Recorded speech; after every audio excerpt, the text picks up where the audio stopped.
Pourquoi enseigner? Pourquoi vouloir transmettre? Pourquoi même vouloir participer à un colloque pour étudiants? Qu'est-ce qui guide celui qui va vous parler maintenant? Qu'est-ce qui guide l'enseignant en cours magistral? Beaucoup se posent la question. De quoi donc peut venir cette volonté, cette vocation même parfois de transmettre ce que l'on reçoit et ce que l'on a reçu? C'est là tout l'intérêt du thème de cette journée qui nous rassemble aujourd'hui sur croire, savoir et se souvenir. Car d'ailleurs, peut-être êtes-vous en train de vous dire quel est le rapport entre croire, savoir, se souvenir et une question sur la transmission. Je vais donc m'expliquer. Une question inspire ce sujet. Comment pourrait-on seulement se poser des questions sur le thème large de la connaissance sans se poser la question de la transmission de cette connaissance? Quel serait l'intérêt de notre journée? C'est par ce propos que j'ouvrais mon intervention il y a un instant. Pourquoi veut-on transmettre? D'ailleurs, plutôt que d'utiliser ce terme de transmission, qui me paraît réducteur, je vous propose d'en considérer un autre qui est proche, le terme de traditio, que je vais essayer de définir et pas de traduire maintenant. Il implique pour moi l'idée de donner à un autre ce que l'on a.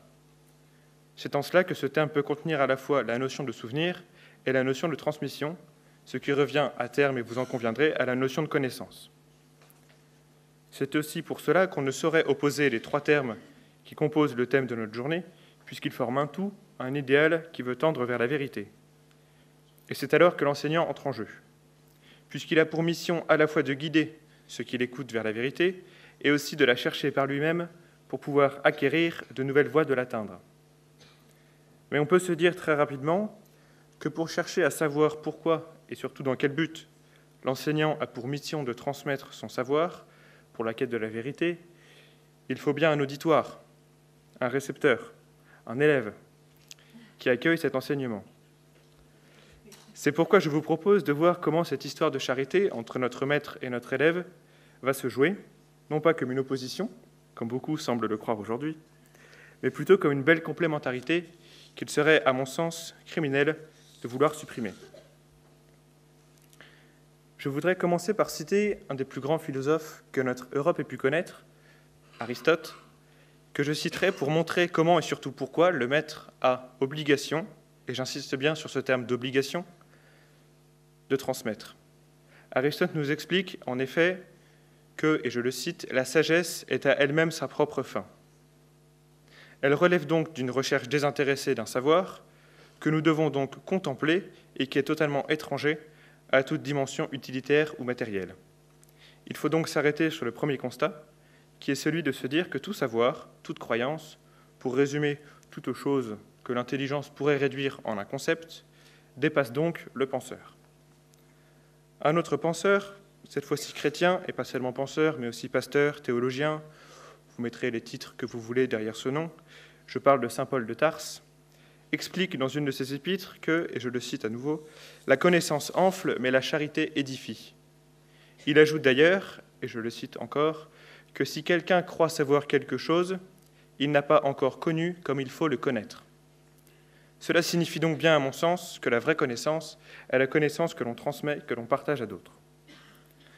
En effet, donc, tenir la connaissance pour soi ou en tant que telle est à la fois orgueilleux, et je le pense peut-être de manière un peu présomptueuse, mais ça me paraît aussi sans intérêt, ou pire que tout, égoïste.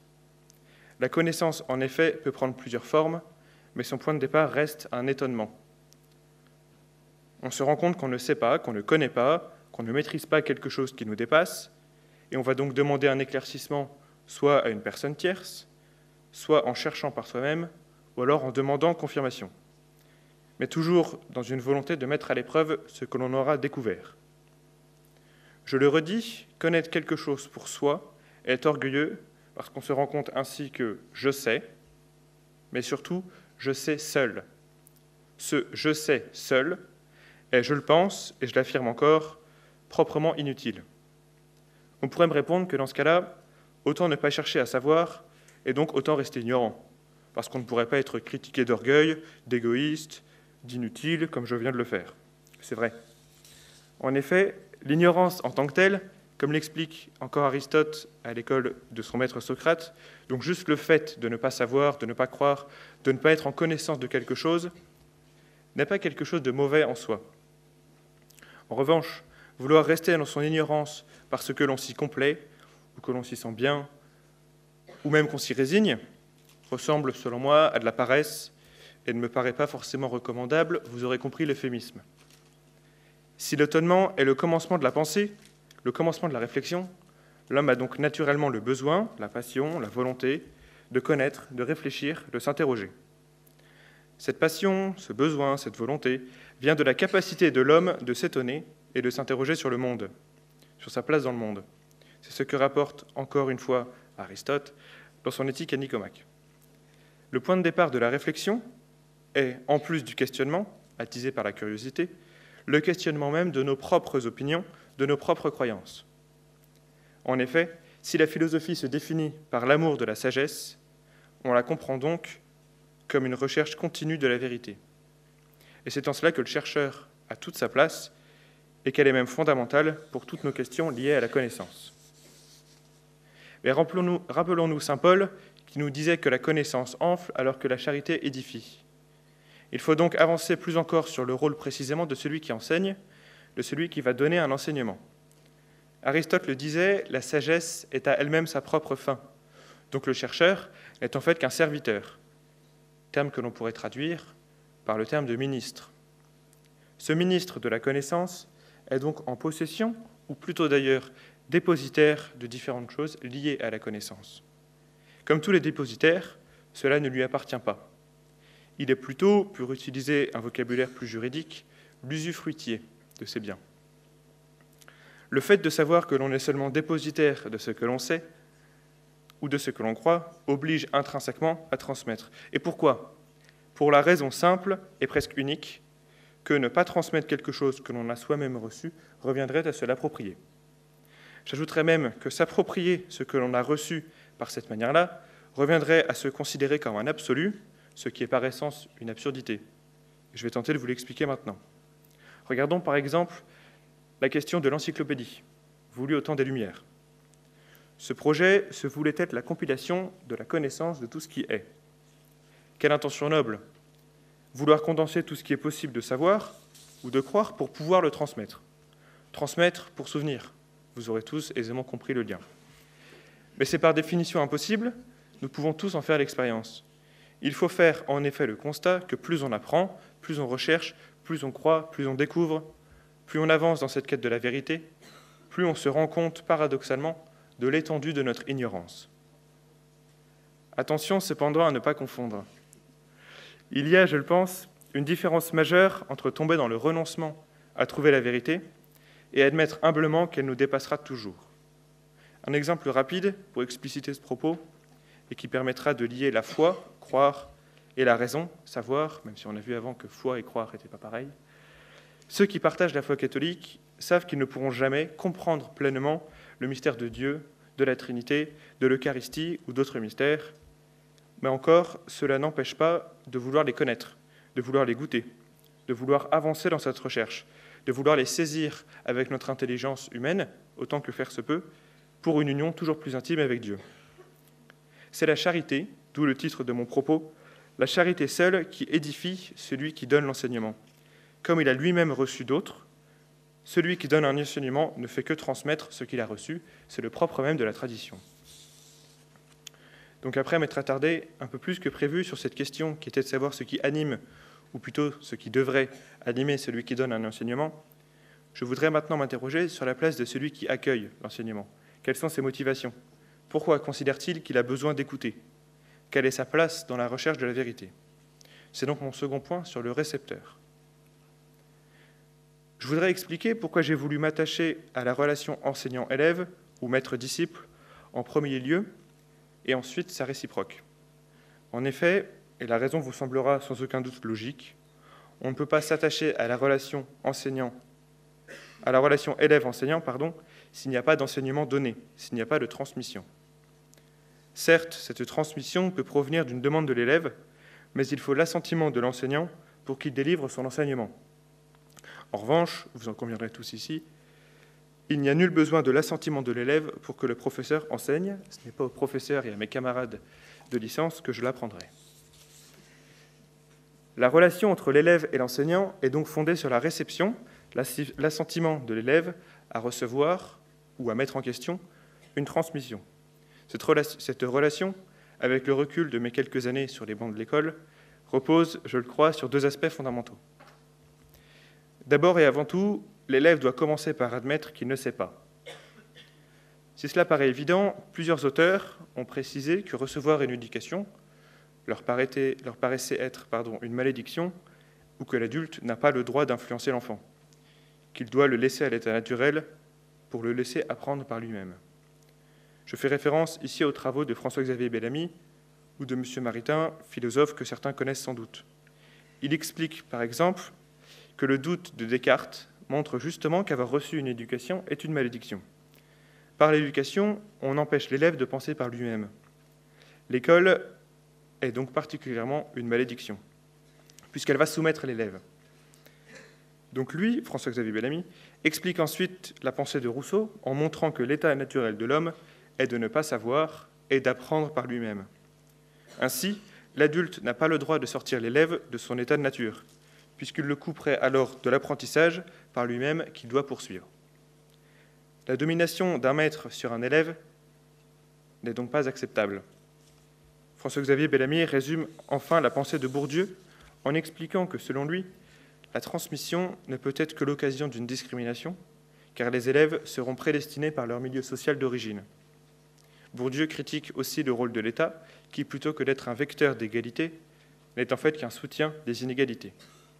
Je me permets de résumer ces trois résumés en disant que c'est la démonstration de l'orgueil de l'homme qui voudrait que rien ne le précède, et même qui refuse l'idée même d'avoir besoin de recevoir, qui est impropre, je crois, de notre époque. Cet orgueil peut aussi se résumer en expliquant que l'homme ne veut pas avoir la sensation, supposée au réel. Il faut être clair, je ne suis pas en train de dire qu'aucun enseignant n'a jamais essayé de dominer un élève par son savoir. Donc la sensation de dépendre d'un autre pour son propre épanouissement. Il faut ajouter, en deuxième lieu, que ce qui caractérise la relation de l'élève vers l'enseignant, après avoir compris, sciemment ou inconsciemment, ou après qu'on le lui ait expliqué après plusieurs années, qu'il ne sait pas par lui-même, la relation est fondée sur la confiance. Et pourquoi a-t-on confiance ? Je ne vous apprendrai rien, et cela nous a été rappelé il y a quelques instants, en vous disant donc que la confiance a la même racine que le mot foi, fides, ainsi qu'avec le mot fidélité. Vous pouvez faire le lien avec le thème de notre journée beaucoup plus facilement encore maintenant. Revenons sur la confiance, c'est-à-dire donner et mettre en gage sa liberté dans une relation avec une personne. Liberté de ne pas suivre un enseignement, liberté de ne pas suivre un enseignement autre pour justement suivre dans l'obéissance l'enseignement qui est donné. Liberté de choisir de ne pas suivre l'enseignement. Prenons par exemple le cas des études universitaires. On choisit l'établissement dans lequel on étudie par rapport aux enseignants qui en font partie. On va ainsi choisir l'enseignement par rapport à des retours que l'on a pu avoir sur différents aspects, sur des résultats. Je pense aussi aux perspectives d'emploi après l'obtention du diplôme, ce genre de choses. On fait donc confiance à l'établissement que l'on choisit et par extension à ses enseignants. Parce que l'on croit que l'enseignement qu'ils vont nous donner peut nous permettre de réussir. Cette relation de confiance, donc, posée sur la reconnaissance de notre propre ignorance, permet une écoute respectueuse, qui peut évoluer avec le temps. Il est intéressant de voir comment, dans les colloques universitaires classiques, les différents intervenants ont tous une écoute au moins respectueuse et attentive, et souvent très intéressée et participative. Le dernier colloque sur la terreur en aura été l'exemple. Si tous ces intervenants étaient persuadés d'avoir par eux-mêmes la vérité sur le domaine qu'ils maîtrisent, sur lequel ils sont invités à s'exprimer, il n'y aurait alors pas de participation pour ce type d'exercice. Un dernier temps de ma réflexion me permet de développer encore cette relation entre l'élève et son maître dans un sens plus concret à l'école d'un nouveau penseur, saint Thomas d'Aquin, que je ne pense pas avoir à présenter ici, dans sa question 11 des questions disputées sur la vérité, qu'il a titré « Le Maître », quelque chose qui devrait être présenté ici, mais le temps, l'horaire doit être respecté. Saint Thomas d'Aquin explique ainsi que le connu comprenait ici le donné, le tangible de la connaissance, l'acte, le contenu, ne naît pas en nous directement, alors que la connaissance comprenait ici la faculté de pouvoir connaître, donc le connu en puissance, le contenant potentiel, mais qu'il faut remplir, fait fondamentalement partie de la personne humaine. Le connu naît donc de la réception du monde extérieur, transcrit par l'intelligence. Une des possibilités d'ouverture ou de réception du monde extérieur est la fonction du maître avec son disciple. On peut se demander si le maître ne fait que supprimer les obstacles, c'est ce que pensent les penseurs platoniciens, c'est ce qu'a pensé un autre saint docteur de l'Église, saint Augustin d'Hippone, dans son ouvrage sur le maître, ou si alors son rôle est plus essentiel, comme une aide pour retranscrire justement le monde dans notre intelligence. Thomas explique que l'enseignant a ce rôle fondamental, et le disciple doit se servir du maître comme d'un instrument, d'où l'attrait sans doute, ou parfois la volonté des enseignants d'avoir des étudiants qui feraient montre d'une curiosité un peu plus élevée que la moyenne. Instrument donc pour passer de la puissance de connaissance à l'acte de connaissance, l'acte de connaître. Thomas est réaliste en expliquant qu'il est possible d'avoir la science, le connu, sans avoir de maître. Mais il faut alors convenir à son appel que ce chemin sera plus long et plus difficile que si l'on faisait confiance à un maître. On en vient même à justifier ce terme de maître, ce titre de maître, car celui qui enseigne, et je cite Thomas d'Aquin, cause en celui qui apprend l'art de connaître en le faisant passer de puissance à acte. C'est vraiment cette volonté de donner ce que l'on a soi-même reçu qui doit alors marquer celui qui transmet par amour simplement de la sagesse, et dans le but d'éveiller l'esprit, toujours demandeur, et je le crois à tous âges, de celui qui écoute, qui souhaite utiliser cela pour pouvoir à son tour transmettre. Et une des citations de cet amphithéâtre, vous la retrouverez par vous-même, qui nous parle d'étincelle et d'embrasement, nous le rappelle comme une étincelle qui du coup se transmettrait et qui serait la source de flammes toujours plus grandes. Et je vous remercie de votre attention.